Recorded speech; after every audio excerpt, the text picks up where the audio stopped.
Nous sommes place de la Concorde. Alors, est-ce que vous connaissez l'ancien nom de la place? Place de la Grève? Non. Bien tenté. Louis XV. Alors, très bien. Alors ça, c'est la bonne réponse. C'est une bonne réponse parce que la place de la Concorde a changé de nom plusieurs fois. C'est un piège, justement. Et place de la Grève, c'est l'ancien nom de la place de l'Hôtel de Ville. Donc bien vu, c'est tout à fait ça. Elle s'appelait place Louis XV au début, au XVIIIe siècle. Et d'ailleurs, il y avait une statue du roi au beau milieu, une statue équestre, qui n'est pas restée si longtemps, puisqu'en 1789, bien sûr, survient la Révolution. Et non seulement la statue est déboulonnée, mais en plus, la place va changer de nom. Elle va s'appeler la place de la Révolution. Alors c'est ici que vont avoir lieu les exécutions. À la place de la statue, il va s'installer deux choses. Une statue de la liberté, assise, pas comme celle de Bartholdi à New York et ailleurs. Et puis à côté de la statue de la liberté, la guillotine, qui va servir à exécuter, entre autres, le plus important, le roi Louis XVI et son épouse Marie-Antoinette. Donc une page plutôt sanglante. Quelques années après arrive un certain Napoléon Bonaparte aux affaires.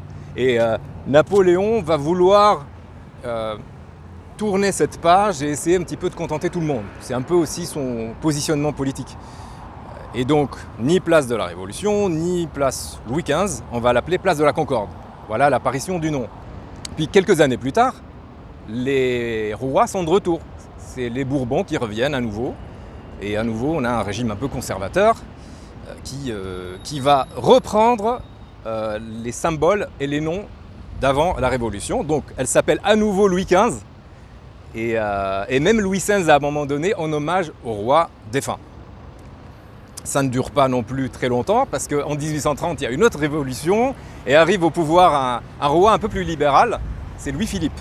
Et Louis-Philippe va faire comme Napoléon, et il va essayer de contenter tout le monde, et on revient au nom place de la Concorde. Le nom de la place aura changé 7 fois en 40 ans. Mais il n'y a pas que le nom, en fait, qui signifie la réconciliation et le consensus. Vous avez aussi le programme architectural, l'embellissement, qui va refléter ça. Alors 3 choses. D'abord l'obélisque. On est allé vraiment chercher loin des symboles politiques, loin des statues de rois.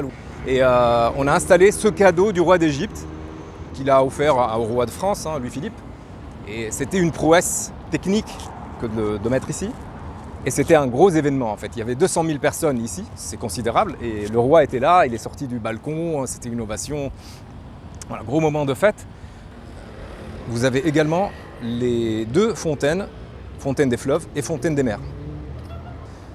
La Fontaine des mers représente forcément, oui, la richesse de la France par rapport à ses multiples façades maritimes. Vous avez aussi une représentation de la pêche, de l'astronomie, tous les thèmes un peu liés. Pour finir, 8 statues de villes françaises qui représentent la richesse et la variété du pays. Chaque ville a une particularité qui la distingue. Lyon, par exemple, il va avoir 2 amphores dans les bras qui représentent le Rhône et la Saône. Marseille est assise sur un bateau. Bordeaux tient des raisins. Il n'y a que Lille et Strasbourg qui ne sont pas très folkloriques. Elles sont beaucoup plus guerrières. Et c'est les seules qui sont armées. Les 2 sont assises sur des canons. Et elles portent toutes les 2 une épée. Parce que pas loin de Lille, il y a l'ennemi anglais. Et face à Strasbourg, il y a l'Allemagne. Ironie de l'histoire, en 1870, c'est-à-dire quelques années après l'installation de la statue, Strasbourg est annexé par l'Allemagne. Et les Parisiens sont très touchés, ils sont en deuil. Et d'ailleurs, le sol est jonché de fleurs, de bouquets à ce moment-là, parce qu'ils viennent rendre hommage à la ville perdue. Et la statue est drapée de noir.